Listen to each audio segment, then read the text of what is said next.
Hello बच्चों, आपका एक बार फिर से स्वागत है हमारे channel easy way to study में। बच्चों, आज हम आपके लिए लेके आए हैं कक्षा 8वीं की हिंदी विषय की कार्यपत्रक नंबर 2।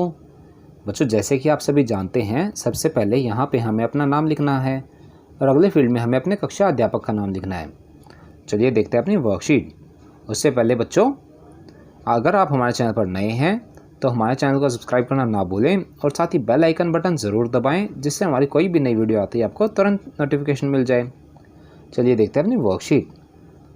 बच्चों, पिछले कार्यपत्रक संख्या 1 में हमने पढ़ा कि बदलू गांव में लाख की चूड़ियाँ बनाने का काम करता है और वह लेखक को सुंदर सुंदर लाख की गोलियां बनाकर देता था। बदलू नीम के पेड़ के नीचे बैठकर अपना काम करता था। वह भट्टी में लाख पिघलाया करता और लकड़ी की चौखट पर लाख के मुलायम होने पर उसे सलाखों के समान पतला करके चूड़ियों का आकार देता। बाद में वह उन पर रंग करता। और अब आगे पढ़ते हैं। बदलू यह कार्य सदा ही एक मचिए पर बैठ किया करता था, जो बहुत ही पुरानी थी। बगल में उसका हुक्का रखा रहता, जिसे वह बीच बीच में पीता रहता। गांव में मेरा दोपहर का समय अधिकतर बदलू के पास बीतता। वह मुझे लला कहा करता और मेरे पहुंचते ही मेरे लिए तुरंत एक मचिया मंगा देता। मैं घंटों बैठे बैठे उसे इस प्रकार चूड़ियाँ बनाते देखता रहता। लगभग रोज ही वह 4-6 जोड़े चूड़ियाँ बनाता। पूरा जोड़ा बना लेने पर वह उसे बेलन पर चढ़ाकर कुछ क्षण चुपचाप देखता रहता, मानो वह बेलन ना होकर किसी नववधू की कलाई हो। बदलू मनिहार था। चूड़ियाँ बनाना उसका पैतृक पेशा था और वास्तव में वह बहुत ही सुंदर चूड़ियाँ बनाता था। उसकी बनाई हुई चूड़ियों की खपत भी बहुत थी। उस गांव में तो सभी स्त्री उसकी बनाई चूड़ियाँ पहनती ही थी। आसपास के गांव के लोग भी उससे चूड़ियाँ ले जाते थे, परंतु वह कभी भी चूड़ियों के पैसे से नहीं बेचता था। उसका अभी तक वस्तु विनिमय का तरीका था और लोग अनाज के बदले उससे चूड़ियाँ ले जाते थे। बदलू स्वभाव से बहुत सीधा था। मैंने कभी भी उसे किसी से झगड़ते नहीं देखा। हाँ, शादी विवाह के अवसरों पर वह अवश्य जिद पकड़ जाता था। जीवन भर चाहे कोई उससे मुफ्त चूड़ियाँ ले जाए, परंतु विवाह के अवसर पर वह सारी कसर निकाल देता था। आखिर सुहाग के जोड़े का महत्व ही और होता है। मुझे याद है, मेरे मामा के यहाँ किसी लड़की के विवाह पर जरा सी किसी बात पर बिगड़ गया था और फिर उसको मनाने में लोहे लग गए थे। विवाह में इसी जोड़े का मूल्य इतना बढ़ जाता था कि उसके लिए उसके घर वालों के सारे वस्त्र मिलते, ढेरों अनाज मिलता, उसको अपने पगड़ी मिलती और रुपए जो मिलते सो अलग। यदि संसार में बदलू को किसी बात से चिढ़ थी तो वह थी कांच की चूड़ियों से। यदि किसी भी स्त्री के हाथ में उसे कांच की चूड़ियाँ दिख जाती तो वह अंदर ही अंदर कुट उठता और कभी कभी 2-4 बातें भी सुना देता। चलिए बच्चों, आगे चलते हैं। इसके बाद बच्चों, हमें नए शब्दों से परिचय कराया गया है।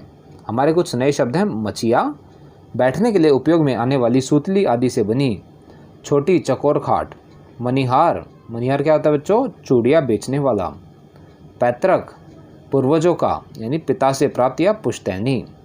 वस्तु विनिमय, रुपयों पैसों से न खरीदकर एक वस्तु के बदले दूसरी वस्तु लेना। कसर, घाटा पूरा करना। इसके बाद तो बच्चों हमारे प्रश्न उत्तर सेक्शन। चलिए देखते हैं इन प्रश्नों के उत्तर। हमारा पहला प्रश्न है, सोचकर लिखिए कि आप अपने मित्रों या भाई बहन से किस प्रकार वस्तु विनिमय करते हैं। बच्चों, इसका उत्तर हम लिख सकते हैं, हम अपने भाई बहनों और मित्रों के साथ एक खिलौने को दूसरे खिलौने से बदलकर या खाने की किसी वस्तु को दूसरी वस्तु से बदलकर, पेन को आपस में बदलकर वस्तु विनिमय करते हैं। चलिए चलते हैं अगले प्रश्न पर।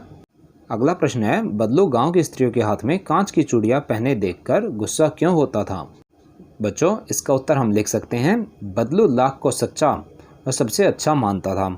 उसका मानना था कि सुहागन के हाथ में लाख की चूड़ियां ही होनी चाहिए, इसलिए वह कांच की चूड़ियों से चिढ़ता था।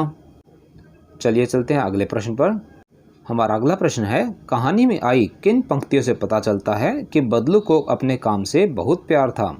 बच्चों, आपने कहानी में पढ़ा था कि जब बदलू चूड़ियाँ बना लेता था तो वह उन्हें कुछ पल के लिए देखता रहता था। तो इसी को हम उत्तर में लिखेंगे।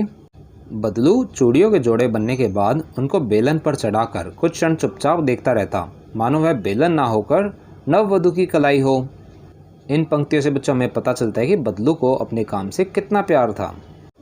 चलिए चलते हैं अपने अगले प्रश्न पर। हमारा अगला प्रश्न है, कहानी में मुहावरों का प्रयोग हुआ है, जैसे लोहा लगना यानी बहुत मेहनत करना। गद्यांश में आए अन्य मुहावरों को खोजकर उनके अर्थ भी लिखिए। बच्चों, गद्यांश में कुछ आए मुहावरे हैं, अंदर ही अंदर कुट जाना यानी अंदर ही अंदर गुस्सा होना। बच्चों, जब आप किसी से गुस्सा होते हैं पर आप उसे दिखाते नहीं कि उस चीज़ पे आप गुस्सा हैं, तो उसे आप कह सकते हैं अंदर ही अंदर कुट जाना। अगला है 2-4 बात सुनाना। गुस्से में कुछ बातें कह देना, कसर निकालना, कमी पूरी करना। चलिए चलते हैं अपने अगले प्रश्न पर। हमारा अगला प्रश्न है, आप छुट्टियों में जिनके घर जाते हैं उनके घर की दिनचर्या आपके घर से अलग कैसे होती है, लिखिए। इसका उत्तर बच्चों आप अपने हिसाब से लिख सकते हैं। जैसे मैं अपने मामा के घर जाता हूँ तो मैंने उसके हिसाब से इसका उत्तर लिखा है। मैंने इसका उत्तर लिखा है, हमारे यहाँ पर सभी देर रात तक सोते हैं और टीवी देखते हैं, जबकि मामा के यहाँ सभी साथ में बैठकर बातें करते हैं तथा जल्दी सोते हैं। हमारे घर में हम सभी 6 बजे उठते हैं। मैं और मेरे पिताजी व्यायाम करते हैं और मेरी माताजी घर के कार्य निपटाती हैं। जबकि जब हम मामा के घर जाते हैं वहाँ पर सभी सुबह 4 बजे उठ जाते हैं और खेतों के काम में लग जाते हैं, जैसे हल चढ़ाना, ज़मीन खेती लायक बनाना इत्यादि। यह बच्चों हमारी वर्कशीट का आखिरी प्रश्न था। इसी के साथ हमारी वर्कशीट यहाँ पर समाप्त होती है। बच्चों, आप सभी को पता ही है, अगर आपको हमारी वीडियो पसंद आई हो तो उसे लाइक करना और उस पर कोई क्वेश्चन है तो उसे कमेंट करना ना भूलें। साथ ही इसे अपने फ्रेंड्स के साथ शेयर करना भी ना भूलें। और अगर अभी तक आपने हमारा चैनल सब्सक्राइब नहीं किया है तो हमारे चैनल को सब्सक्राइब करना ना भूलें। साथ ही बेल आइकन बटन ज़रूर दबाएं, जिससे हमारी कोई भी नई वीडियो आती है आपको तुरंत नोटिफिकेशन मिल जाए। धन्यवाद।